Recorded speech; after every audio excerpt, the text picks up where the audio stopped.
tener un tiempo donde vamos a estar hoy hablando sobre el tema Enséñanos a orar.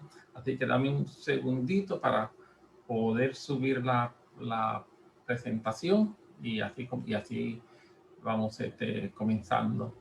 Eh, ¿Sabes? Es interesante porque de, cuando tú estudias la Biblia está llena de mandatos, la Biblia está llena de promesas, la Biblia está llena de instrucciones. Pero cuando vemos, solamente hay una cosa que Jesús en forma específica se tomó el tiempo para enseñarla. En Lucas capítulo 11, versículo 1, dice que aconteció que Jesús estaba orando en un lugar y cuando terminó, uno de sus discípulos le dijo: Señor, enséñanos a orar, como también Juan enseñó a sus discípulos. Quiero que veamos los acontecimientos. Jesús está orando y cuando Jesús está orando, uno de los discípulos se le acerca y le pide: enséñanos a orar. Recuérdate que estamos hablando de el pueblo de Israel, el pueblo judío. El pueblo de Israel, el pueblo judío, ellos tenían vida de oración. Desde pequeño a los israelitas se les enseñaba a orar. Ellos estaban acostumbrados a escuchar gente orando en la sinagoga. Ellos estaban acostumbrados a escuchar gente orando cada vez que se celebraban las fiestas anuales que ellos celebraban. Así que oración no era algo desconocido para un judío, sino todo lo contrario. Oración era algo bastante conocido para cualquier judío. Lo interesante es cuando Jesús está orando, que entonces viene uno de los discípulos y se le acerca y dice: enséñanos a orar. Es evidente que ese discípulo vio en la oración de Jesús, en la manera, en el cómo Jesús oraba, vio algo distinto a la manera y el cómo la gente, los fariseos, los saduceos, los escribas, la gente que él estaba acostumbrado a ver orando. Y cuando mira a Jesús dice: espérate, aquí hay algo distinto, hay algo que es diferente. Y eso que era distinto, eso que es diferente, le llama la atención hasta el punto entonces que le dice a Jesús: enséñanos a orar. Y como estaba mencionando, los evangelios nosotros encontramos instrucciones, mandatos, enseñanzas de Jesús a los discípulos, pero solamente hay un tema del cual Jesús habló y enseñó detalladamente. Y como mencionamos, Jesús no enseñó a los apóstoles: mira, ustedes son predicadores, así que cuando ustedes vayan a predicar, la forma en que ustedes deben predicar es 1, 2, 3. Tampoco Jesús le dijo: vamos a levantar la iglesia. Pedro, tú sabes que vamos a levantar la iglesia, sobre ti se va a levantar la iglesia, y la forma en que vamos a levantar la iglesia va a ser 1, 2, 3. Lo único que nosotros encontramos que Jesús enseñó en forma detallada es a cómo orar, que es lo que nosotros conocemos como el Padre Nuestro. Así que orar es algo que nosotros estamos aprendiendo continuamente, porque no se trata de un proceso, no se trata simplemente de aprendernos el Padre Nuestro de memoria y entonces poder recitar el Padre Nuestro. De eso no se trata. No es una fórmula, no es un proceso o un procedimiento, sino que orar se trata de nuestra relación con Dios. Y eso fue lo primero que dice el Padre Nuestro, precisamente Padre Nuestro.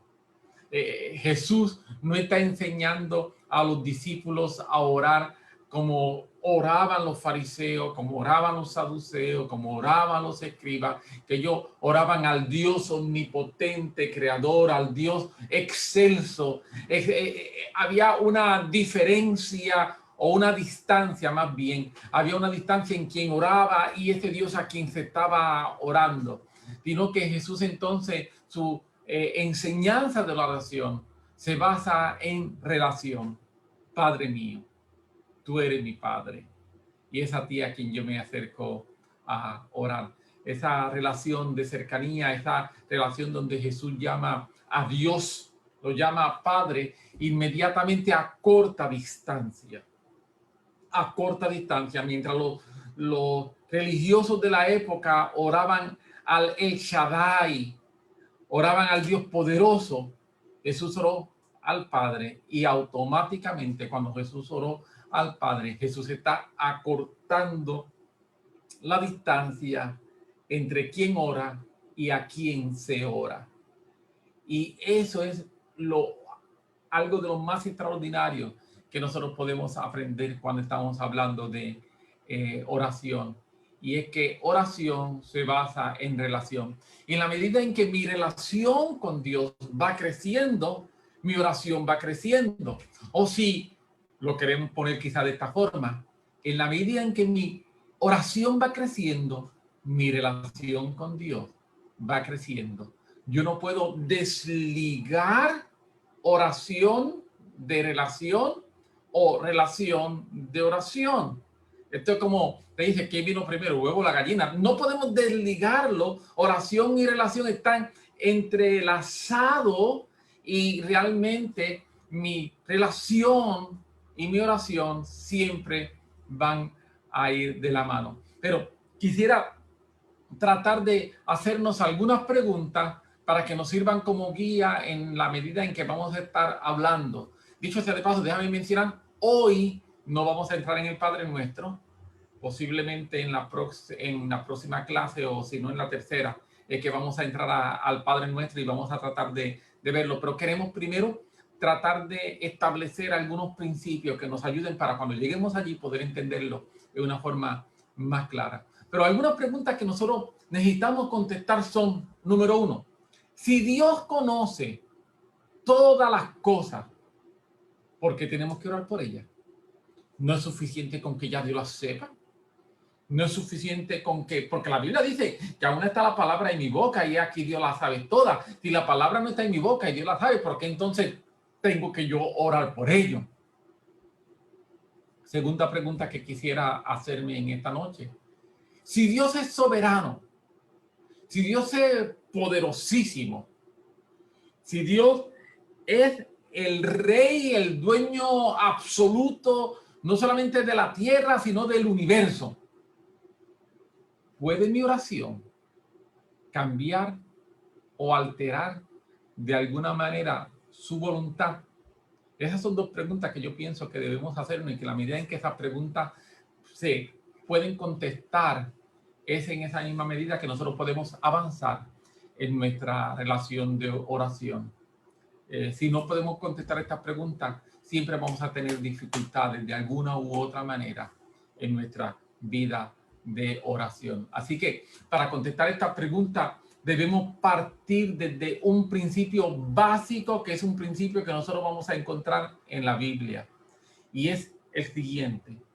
Hay cosas en la Biblia que son un misterio y solamente tenemos que aceptarlas como una realidad. Así que a las dos preguntas que acabo de hacer, mi contestación es, yo no sé la contestación. Lo único que yo sé que son así, son de esa manera. No tengo una contestación de por qué, o sea, una contestación que cubra todas las bases. Yo puedo darte algunas ideas, yo puedo darte algunas sugerencias, te puedo dar por qué, pero algunas veces cuando yo mismo trato de contestarme esas preguntas para mí mismo, porque es una pregunta que me la hago y me regresa, me la hago y me regresa, y cada vez que me regresa y empiezo a estudiar el tema, termino diciendo, wow, qué misterio. Esto es como cuando, por ejemplo, tú estás leyendo Romanos, y si tú estás leyendo Romanos capítulo 9, capítulo 10, capítulo 11, el apóstol Pablo ya desde el capítulo 7, 8 empieza a meterse en aguas profundas, pero cuando llega el capítulo 9, Pablo está bien adentro. El 10 y el 11, wow. Y en el 11 Pablo dice, ¿quién podrá entender la mente de Dios? Cuán inescrutables son sus caminos. Y entonces en el 12 cambió de tema. Es una realidad que algo que nosotros tenemos que entender es que hay misterios que no son explicables. Temas como el poder de la palabra, la adoración, la cena del Señor, el significado espiritual del bautismo, entre otros. Son temas que tiene un significado mucho más allá del que nosotros muchas veces podemos explicar. Algunas veces somos un poco simplistas o buscamos contestaciones y alternativas que están en cualquier lugar, menos en la Biblia, para tratar de explicar estos temas, cuando la realidad es que Dios no los trata de explicar y Dios los deja como un misterio. Y como dice la Biblia, las cosas ocultas pertenecen a Jehová. Son verdades que tenemos que aceptar tal y como son presentadas en la Biblia. No tenemos una contestación total para poder decir por qué son exactamente como son. ¿Sabe? El apóstol Pablo se refiere al misterio que estaba oculto y dice así, el misterio que estaba oculto. También el apóstol Pablo, refiriéndose a Jesús y la venida de Jesús a la tierra, Pablo la menciona de la siguiente forma, nos dice, grande es el misterio de la piedad. Dentro de la enseñanza del apóstol Pablo, repito, dentro de la enseñanza del apóstol Pablo, el apóstol Pablo enseñaba que hay cosas en la vida cristiana, en la manifestación de Dios hacia nosotros, en la manifestación de Jesús en nuestras vidas, que hay cosas que son un misterio. Y un misterio yo podré tratar de explicarlo, pero los misterios de Dios nunca los voy a explicar. Gracias al Señor, que para que funcionen yo no necesito entenderlo, yo simple y sencillamente necesito creerlo. Así que aceptar el misterio del Evangelio nos ayuda a vivir con fe, ya que es entender que hay cosas que mientras nosotros estemos en este lado de la eternidad, no, nunca lo vamos a entender por completo. Primera de Corintios 13, 12, como nos dice, ahora conocemos en parte. Mientras estamos en este lado de la eternidad, hay cosas que tú y yo nunca vamos a entender. Y cuando estemos al otro lado de la eternidad, no sé. No puedo asegurarte que lo vamos a entender todo. ¿Vamos a entender mucho más que ahora? Claro que sí, vamos a entender mucho más que ahora. Pero siempre el conocimiento, el entendimiento, la sabiduría del Creador siempre estará por encima del entendimiento y la sabiduría del creado. Y tú y yo somos creados, no somos el creador. David Zachariah dijo lo siguiente y me gusta muchísimo.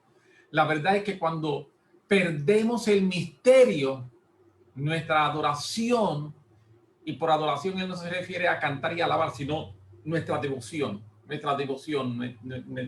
nuestra entrega al Señor. Nuestra adoración se convierte en una simple lista de acciones y pronunciamientos.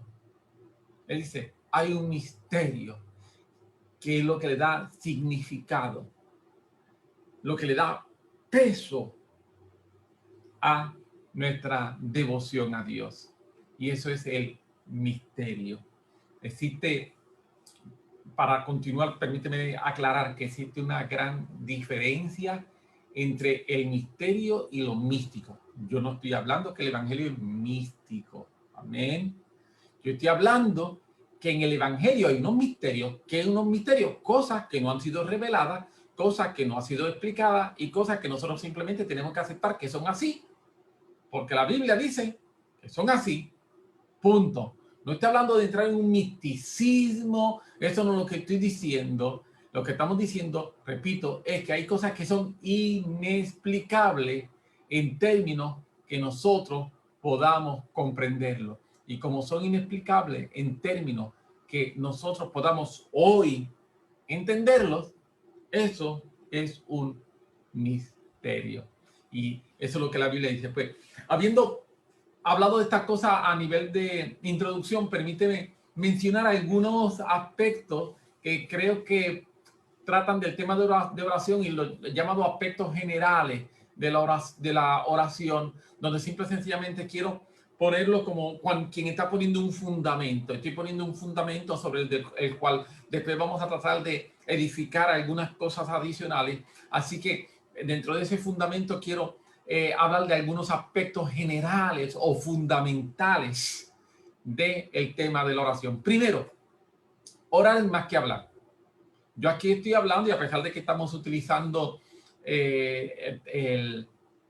tecnología, no estamos presencialmente, pero si te llamara por teléfono, por ejemplo, estamos hablando y eso no significa que estamos orando. O sea, alguna gente dice, orar es hablar. Es una forma muy simplista en el orar. ¿Se habla? Sí, pero no siempre que yo hablo estoy orando. Así que hablar es más que orar.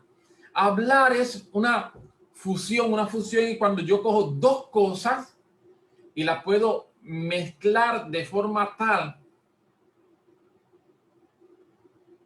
que surge como si fuera una tercera cosa, con una personalidad distinta. Orar es una fusión entre relación y comunicación. Yo necesito tener relación, pero yo necesito tener comunicación. Ninguna de las dos por sí sola es suficiente para que haya oración. Yo puedo tener relación con Dios, pero si no me comunico, esa relación poco a poco va a ir desapareciendo.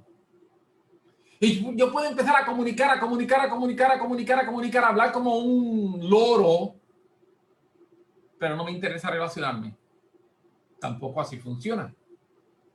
Orar, hay una fusión entre relación y comunicación, y en la medida en que sigamos hablando de este tema, esto va a quedar mucho más claro. Y lo otro es que cuando oro estoy comunicándome con el Padre. Yo oro al Padre en el nombre de Jesús y con la ayuda del Espíritu Santo. Pero oración básicamente es así como la Biblia nos los enseña. Con esto significa que yo no puedo decir, Jesús, ayúdame. Eso no es lo que estoy diciendo. Por favor, no somos legalistas. Nosotros sabemos que nosotros creemos en la Trinidad. No estamos haciendo una separación así tan estricta, ¿verdad? Sino simple y sencillamente, cuando yo me estoy comunicando con el Padre, y fue lo que Jesús dice, comunícate con el Padre, y le hablas al Padre, le hablas en mi nombre, todo lo que pidas al Padre en mi nombre, y el Espíritu Santo viene para asistirnos en estos procesos. Amén. Así que ese primer aspecto es que orar es mucho más que hablar. El segundo aspecto que quisiera ver es que la oración afecta el futuro. Sí, mira, Ezequiel 22, 30, 31, este es un versículo clásico cuando estamos hablando de oración, especialmente cuando se está hablando acerca del tema de intercesión en la oración. Dice, y busqué entre ellos un hombre que hiciese vallado y que se pusiese en la brecha delante de mí a favor de la tierra para que yo no la destruyese y no lo hallé. Versículo 31. Por tanto, derramé sobre ellos mi ira, con el ardor de mi ira los consumí, hice volver el camino de ellos sobre su propia cabeza, dice Jehová el Señor. Este pasaje nos dice que Dios estaba buscando a alguien que pidiera que no destruyera, pero por causa de que no encontró a nadie, tuvo que hacerlo. En otras palabras, el versículo está implicando que si hubiese habido alguien que se hubiese puesto en la brecha, el futuro hubiese cambiado.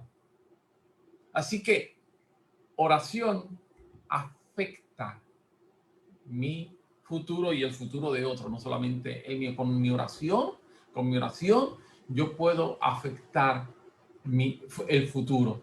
Así que vemos que el deseo de Dios, su voluntad, era la misericordia, pero no encontró un hombre que orara pidiéndola. Por eso, porque no encontró a alguien que orara pidiendo misericordia, por eso se vio precisado a derramar su ira. Por eso es que, con mucho respeto, cuando yo escucho gente orando y hablando para que venga el juicio de Dios y caiga y lo demás, yo digo, espérate, yo en la Biblia, cuando se habla de oración, una cosa es una palabra profética, como Dios dio en un momento determinado a Jonás, ve con una palabra profética, y era una palabra de juicio, sí, pero en forma especial en oración, orando por juicio. ¡Wow! Siempre yo he visto en la Biblia que la oración es por misericordia. Por lo menos lo que yo encuentro en la Biblia. Y vuelvo te digo, no estoy en contra de, ni creullo, es que Dios en un momento determinado habla de juicio, porque miremos Apocalipsis, miremos Daniel, miremos Ezequiel, miremos Zacarías, si no tendría que eliminar la mitad de la Biblia o una gran parte de la Biblia, ¿verdad? O sea que no quiero ser malinterpretado, pero cuando hablamos de oración en forma específica, la oración sí se ora por justicia, sí se ora por cosas así, pero en el corazón de Dios está que oremos por misericordia. Y por eso nosotros lo decimos tantas y tantas ocasiones cuando estamos orando por nuestra nación, por Puerto Rico, por Estados Unidos y por las naciones. Señor, como el profeta, te pedimos, en medio de la ira, acuérdate de la compasión. Ese es nuestro estilo de orar. En medio de la ira, acuérdate de la compasión. Otro aspecto general, o más bien siguiendo la continuación de que la oración afecta el futuro, este pasaje nos lleva a hacerme dos preguntas, el pasaje que acabamos de leer de Ezequiel. Primera pregunta que me lleva a hacerme es, ¿cuántas cosas no han ocurrido por causa de que yo no he orado por ella? Como yo no oré por ella, no ocurrió. Y la segunda, que es parecida a la primera, ¿cuántas cosas han ocurrido porque no oré contra ellas? No le pedí al Señor misericordia. Y como no oré por misericordia, como el caso que acabamos de leer, Dios derramó su ira. Así que son dos preguntas que nos debemos hacer para ti y para mí en mi vida. Yo me tengo que preguntar, Señor, ¿cuántas cosas han ocurrido en mi vida y la causa que ocurrieron porque yo no oré? ¿O cuántas cosas ocurrieron porque yo no oré? Las dos son importantes y nos hablan acerca del deseo de Dios. Tercer aspecto fundamental o general que quiero mencionar de la oración, que orar es una necesidad.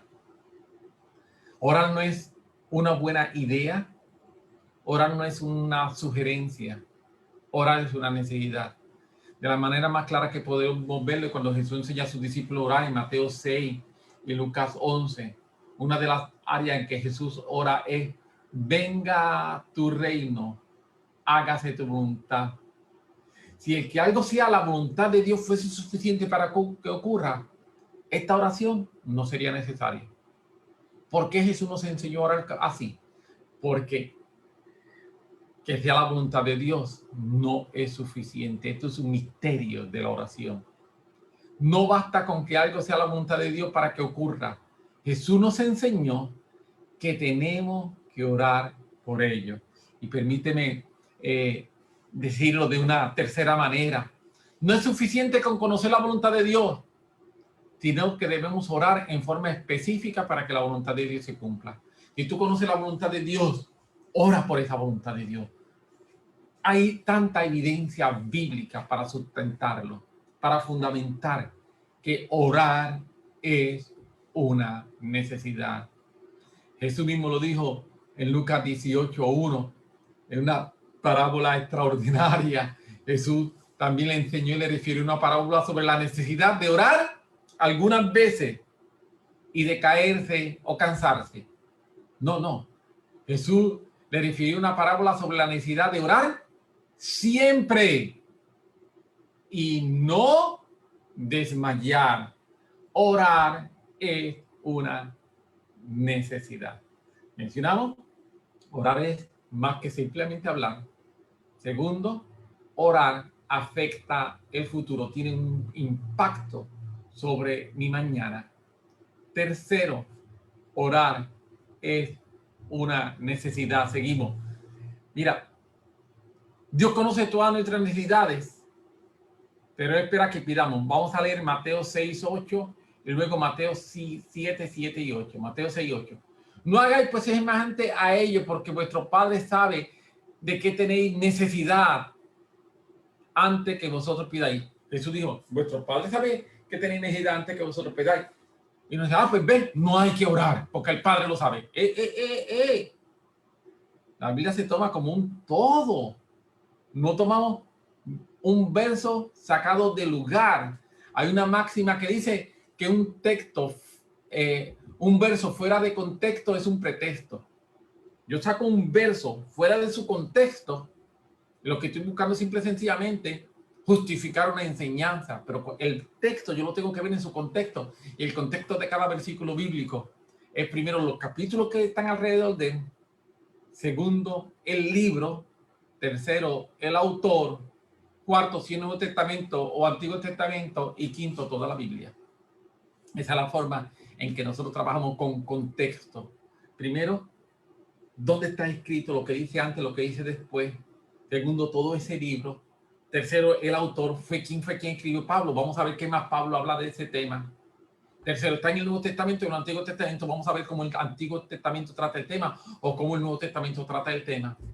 Y último, la Biblia como está, como un todo. Y cuando vamos haciendo eso así, créeme, vamos a entender mejor lo que la Biblia nos dice. Mateo 7 y 8, Jesús dijo: pedid se os dará, buscad y hallaréis, llamad y se os abrirá, porque todo aquel que pide recibe, y el que busca halla, y el que llama se le abrirá.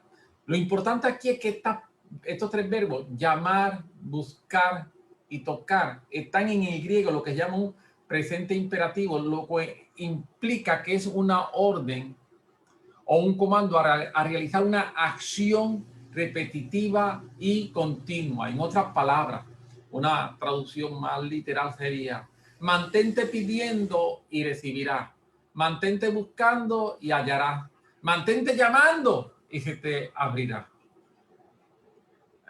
Hay demasiado evidencia bíblica. Orar es una necesidad. Y un aspecto general adicional que quisiera mencionar es que la oración es necesaria para vencer la tentación. Muchas veces nosotros presentamos dificultades en nuestra vida con el pecado, y créeme, la oración nos va a ayudar. Velad y orad para que no entréis en tentación. El espíritu de la verdad está dispuesto, pero la carne es débil. Velad y orad para que no entréis en tentación.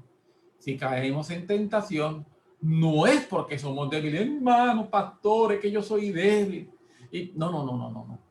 Eso no es cierto. La Biblia dice que si yo velo y oro, no voy a entrar a caer en tentación. Y cuando dice que el espíritu está dispuesto, pero la carne es débil, eso hay que leerlo correctamente. No está diciendo, tiene una justificación, tu carne es débil. No, eso no es lo que Jesús dice.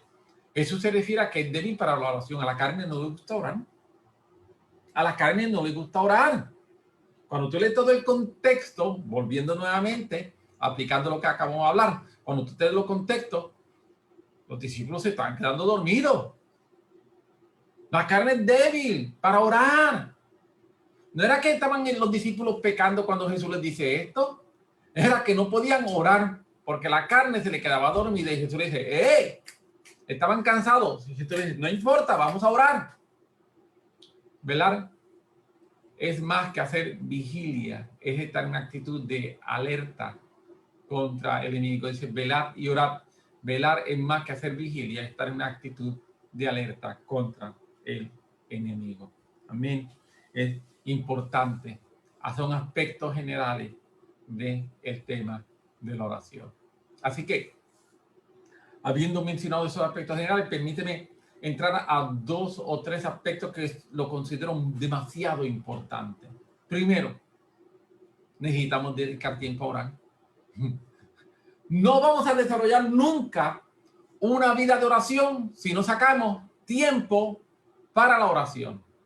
En la Biblia nosotros vemos que los creyentes dedicaban tiempo a la oración. Una de las exhortaciones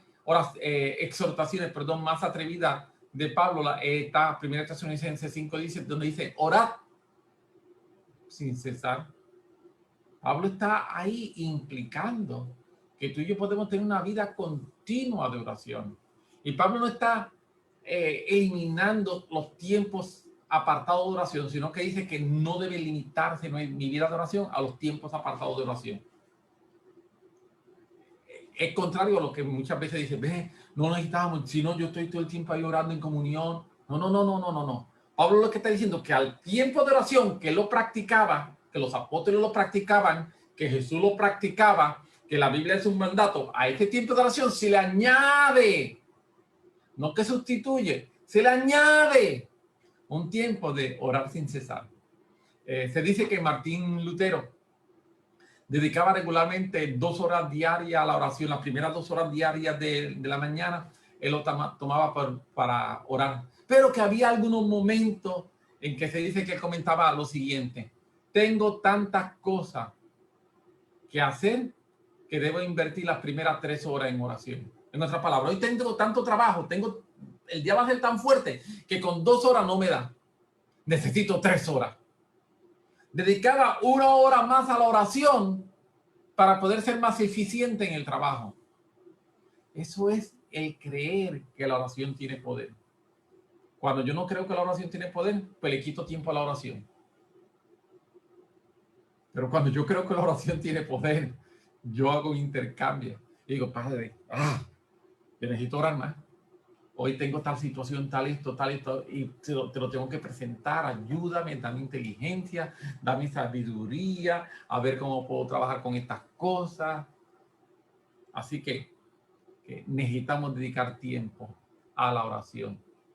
Un principio que podemos mencionar cuando estamos hablando de dedicar tiempo a la oración es que no podemos pretender tener extensos tiempos de oración, sino que comenzamos con pequeños momentos de oración. A todos nosotros nos gustaría ser Martín Lutero, ¿verdad? 2 horas todos los días, y cuando tenga mucho trabajo, 3 horas. No podemos pretender tener tiempos extensos si no comenzamos con tiempos pequeños. Y entonces lo más importante es ser consecuente.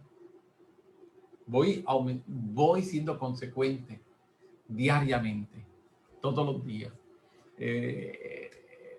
Es un adelanto, pero Jesús dijo el pan nuestro de cada día. A nosotros nos gustaría, Señor, el pan nuestro de cada año, dámelo del año por adelantado. No, es de cada día. ¿Por qué? Porque la oración se hace cada día. Dámelo de hoy. Y mañana voy a estar orando, Señor, dámelo de hoy. Y pasado mañana, Señor, dámelo de hoy.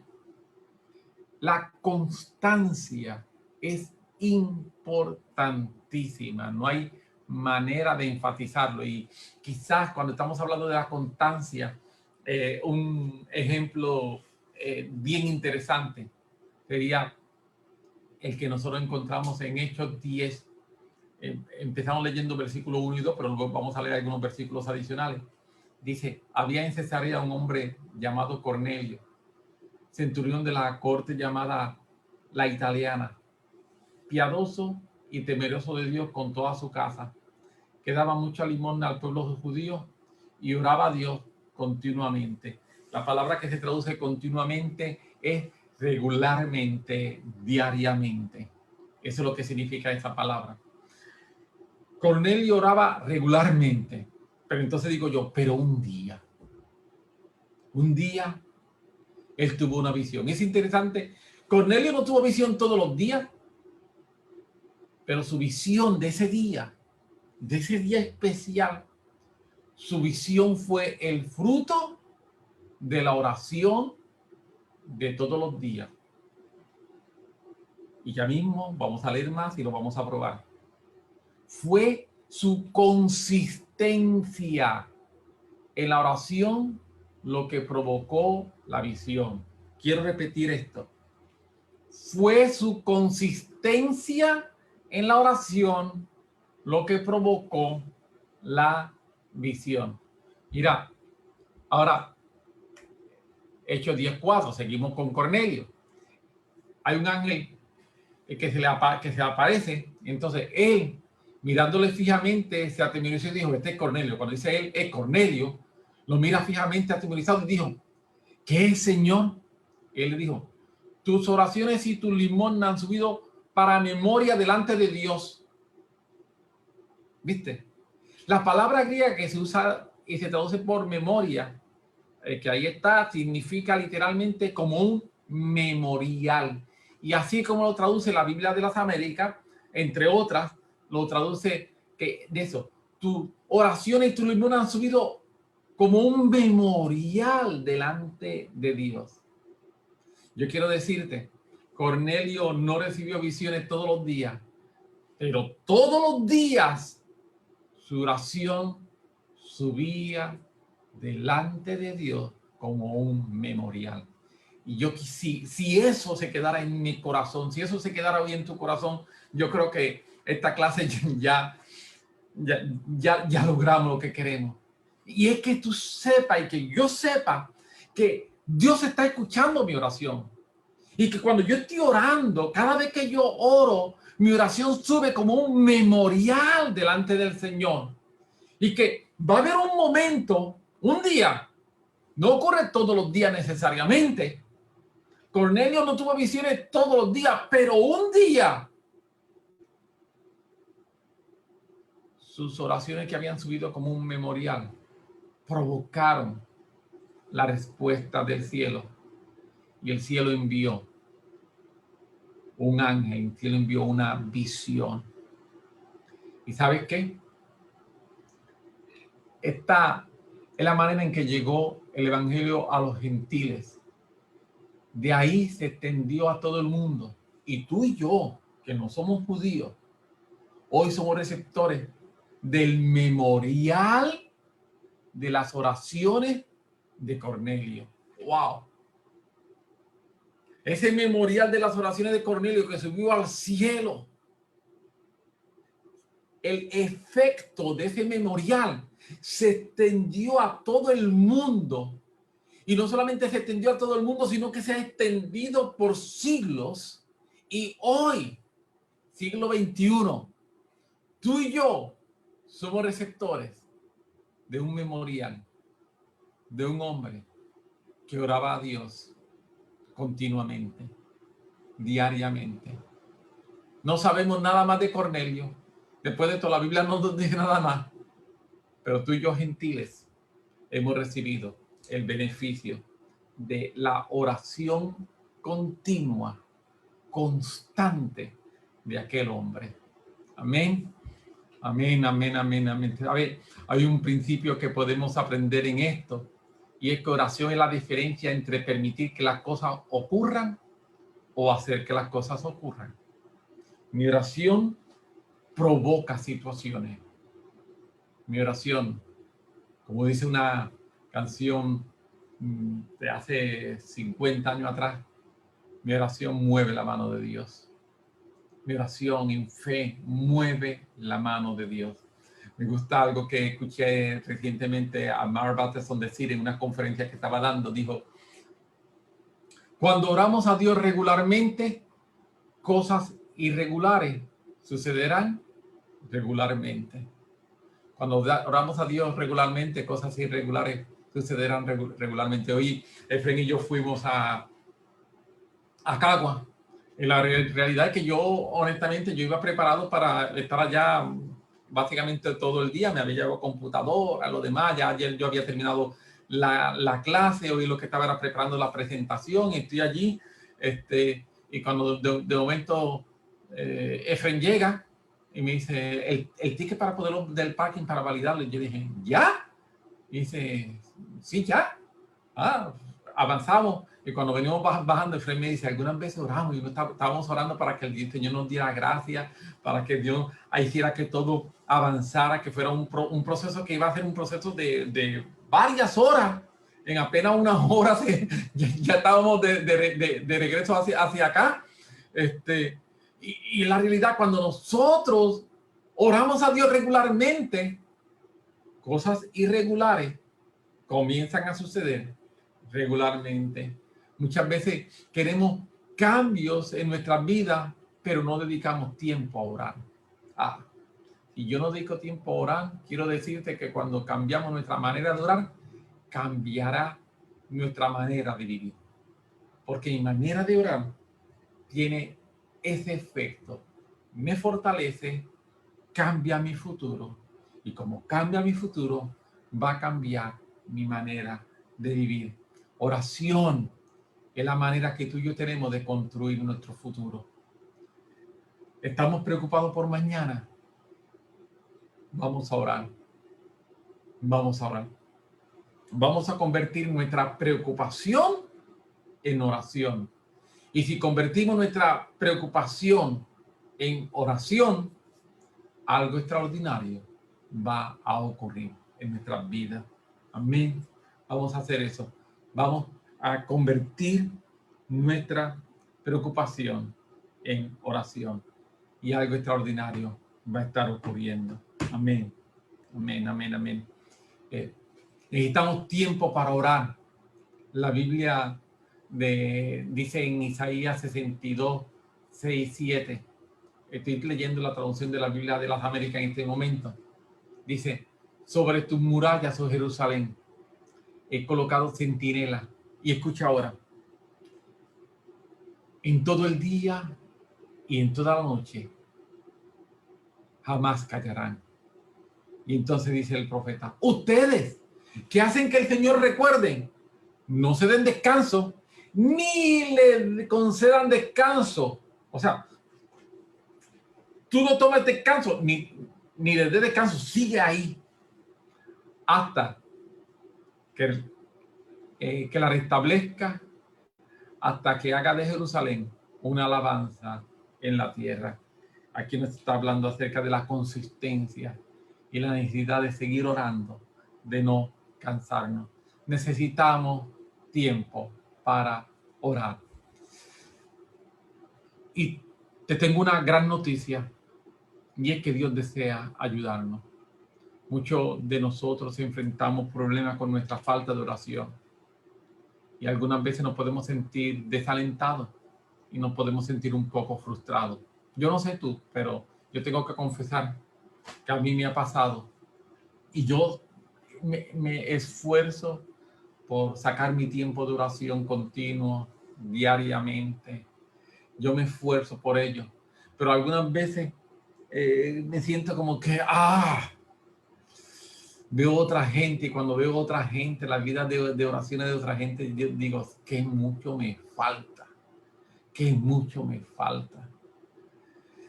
Y puede ser que en algún momento tú piensas que nunca puedes alcanzar una vida de oración porque no sabes cómo orar, porque lo has intentado en varias ocasiones y no han logrado que tu vida de oración crezca, que tu vida de oración mejore. Pero quizá el problema es que algunas veces lo hemos tratado de resolver con nuestra metodología humana y con el poder de la carne. Y si bien es cierto que es necesario tener disciplina, no es menos cierto que la disciplina nunca puede sustituir la ayuda del Señor. Y yo quiero decirte, Dios quiere ayudarte. Tenemos que entender que aún para orar, aún para eso, nosotros necesitamos el poder liberador de Dios. Mira estos dos versículos. Romanos 8:15, Pablo nos dice, pues ustedes no han recibido un espíritu de esclavitud para volver otra vez al temor, sino que han recibido un espíritu de adopción como hijo por el cual clamamos, Abba, Padre. Y ahí está hablando de esa cercanía de cuando podemos clamar al Señor y decirles, Abba, Padre. Está hablando de oración.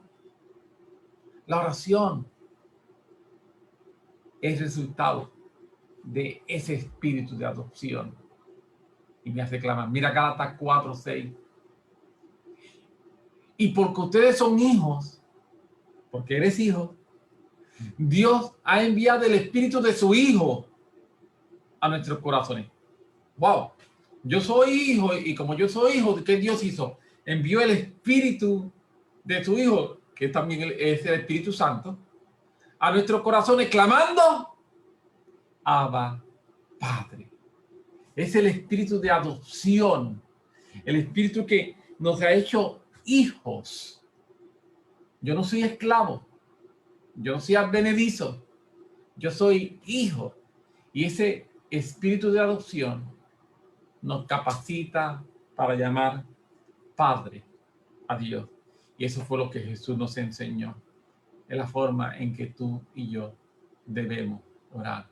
Debemos orar siempre al Padre que está con nosotros, al Padre que nos ayuda, al Padre que viene a darnos de su gracia, de su poder, al Padre que viene a darnos de su fuerza. Orar es mucho más que simple y sencillamente algo para hacer. Orar es un estilo de vida para desarrollar y para crecer en él Y si algo yo quisiera dejar en tu mente y quisiera dejar en tu corazón y quisiera impactarte con ello, es entender que orar es un gran privilegio. Es un gran privilegio. Pero necesitamos tener esa conciencia. Me encantó cuando estaba estudiando el tema, repasando, y me encuentro con el caso de Cornelio. Eso de todos los días sus oraciones fueron subiendo arriba como un memorial. Y esa constancia provocó la visión.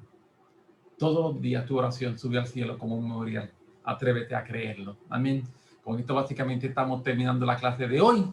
En la próxima clase, que será dentro de un par de semanas, vamos a estar enfocándonos un poco en 1 Timoteo capítulo 2, versículo 1, donde dice: exhorto ante todo a que se hagan 1, rogativa, 2, oraciones, 3, peticiones, 4, acciones de gracia por todos los hombres. Y lo que vamos a tratar de dedicarnos es a ver distintas maneras o enfoques de nuestra oración para de esa manera poder seguir aprendiendo a orar y poder decirle al Padre: enséñanos a orar. Jesús, enséñanos a orar. Enséñanos a orar. Queremos orar como tu Padre. Enséñanos a orar, esa es nuestra petición. Y es lo que queremos pedirte hoy. Levantamos nuestro corazón a ti. Levantamos nuestro ser a ti. Enséñanos a orar. Que podamos aprender, apreciar y abrazar este significado profundo de la oración y ver la oración como tú la ves, Señor, en este pacto de relación, esta fusión entre relación y comunicación, donde entramos en esa relación y comunicación, ese hablar contigo, y como en la medida en que nuestra vida de oración cambie, nuestra vida cambiará, porque nuestra vida de oración está construyendo nuestro futuro. En el nombre de Jesús, amén, amén y amén. Y Tamar.